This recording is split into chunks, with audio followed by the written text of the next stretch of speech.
Hello crafty friends. Today's video was designed by Shaunna Richards and then it was scrap lifted and pre-prepared by my consultant maker Rebecca Cheshire, then adapted by me, Nicola. It's going to be a double page layout, so I'll bring in both of my Versamats.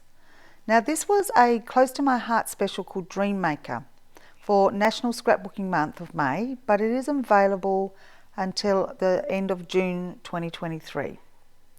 Thank you for joining me at Creative West Aussie.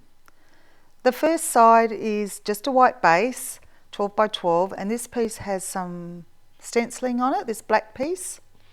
It's already been applied, so I can just adhere that straight down. Now I'm going to put that 3 inches up, and I'm using my ATG gun, and this card measures 6 by 12 inches.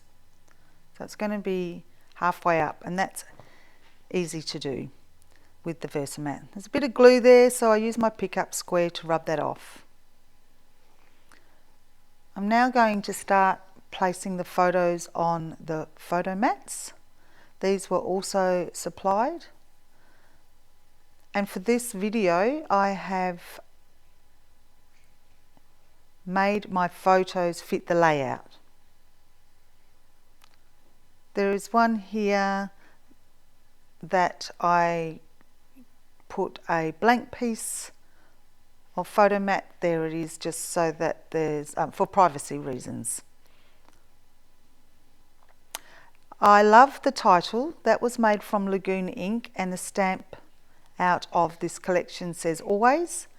I have some embellishment leaves. I can put them into place, and on the right there I have the flowers that have been pre-stamped with another stamp from the set. I will fussy cut these out using my favourite scissors, the micro tip scissors, non-stick ones, because I didn't have any dies or thin cuts for this collection. Can you see that I move the paper around more than I move the scissors? I have also fast forwarded this for you too, so that you don't have to watch it in real time. And just finishing that off. Oh, there's the third one. I did 3, yep. So they had all different colours on there. I think they were the Lagoon and the Periwinkle, using that stamp. I like the flowers up in the top left hand corner here, those two. I've moved one of the leaves underneath, and I like that last flower just at the bottom of the title on the right hand side. I'll put that down in a minute.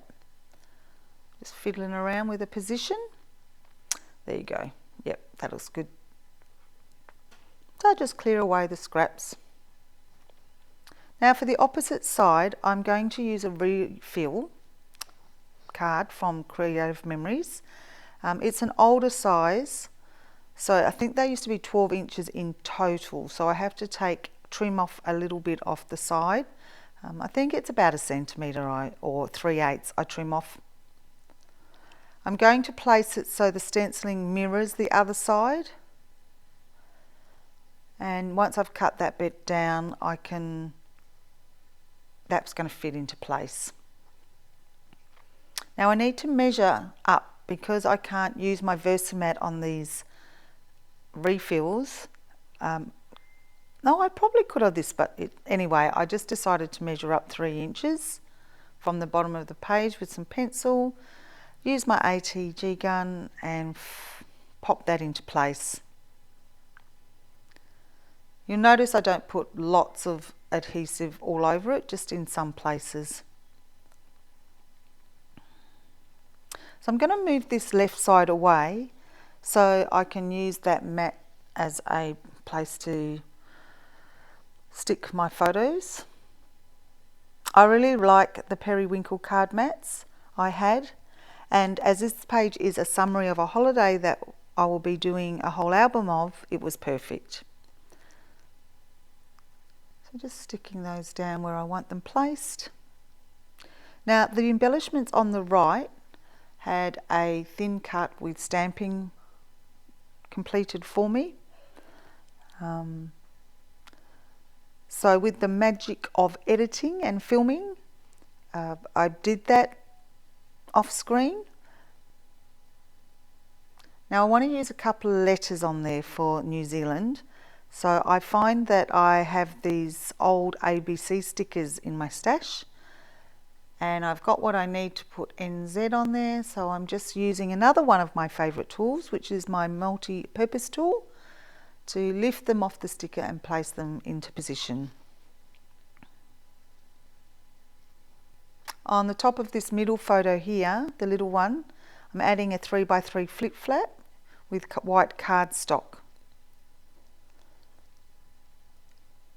And I'm going to hand write in here and pencil first, wanted to go to make the whole title work.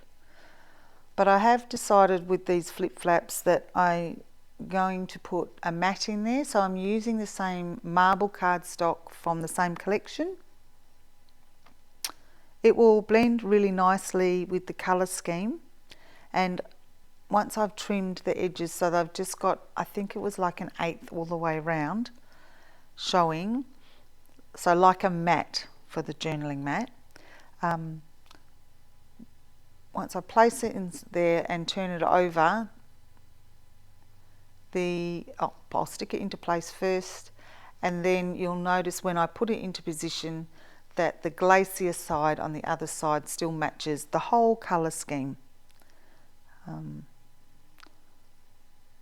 But first I'm going to permanently write on there over the pencil that I put in first, and then I'm going to sort of put it in place, and then you'll see I can see what it's going to look like. But on the other side I'm using a ruler to pencil in 1/4 inch lines starting at the bottom, and I'm just working up to the top. Same again, I've fast forwarded that for you as well.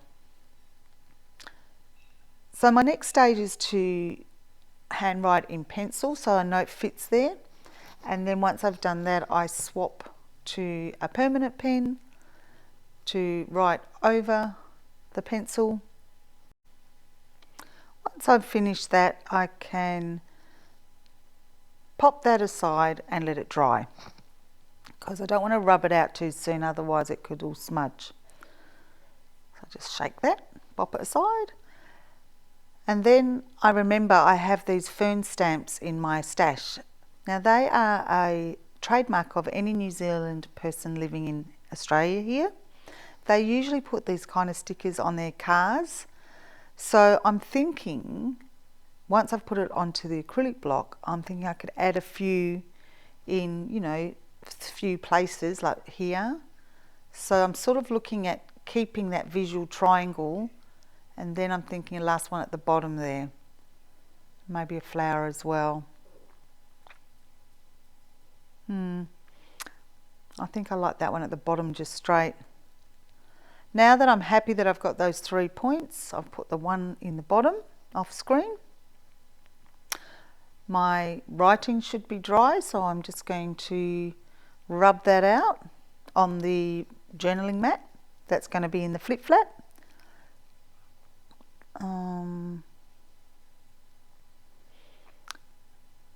And now I've just popped that in place where I want it to go. Now I can finish off the embellishments and the fern.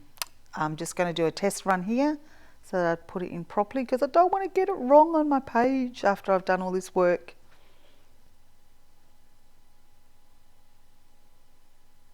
Yep, that looks good, and I'm just going to pop those back into place.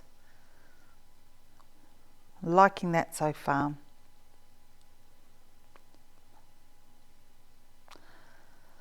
Now at the top right hand corner I decided it needs another one, so let me just move this out of the way and move everything that I might mess up out of the way, but I still need to line it up so it's in the right position.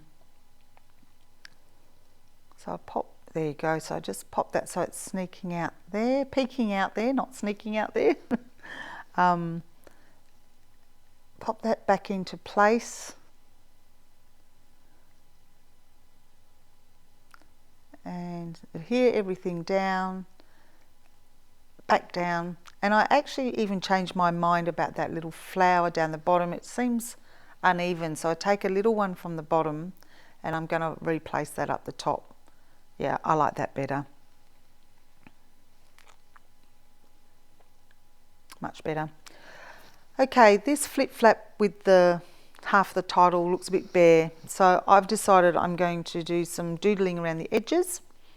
So just some permanent black pen. Now some people just do this by eye and by hand, and I am too. The ruler, I'm not using the edge to line it up, but I'm just using it so that where it's a little bit wonky, it doesn't go past that area, if that makes sense. So yeah, I like that better. And I've also decided I'm going to put the date of my holiday in there too, right down the bottom there, which I really like. So that shows you what it's going to look like when it's all together.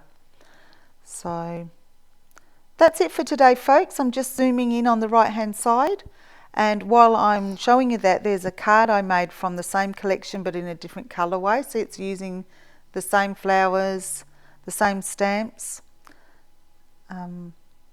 I'll put all the information in the description below. Thanks for joining me and look forward to seeing you next time. Bye.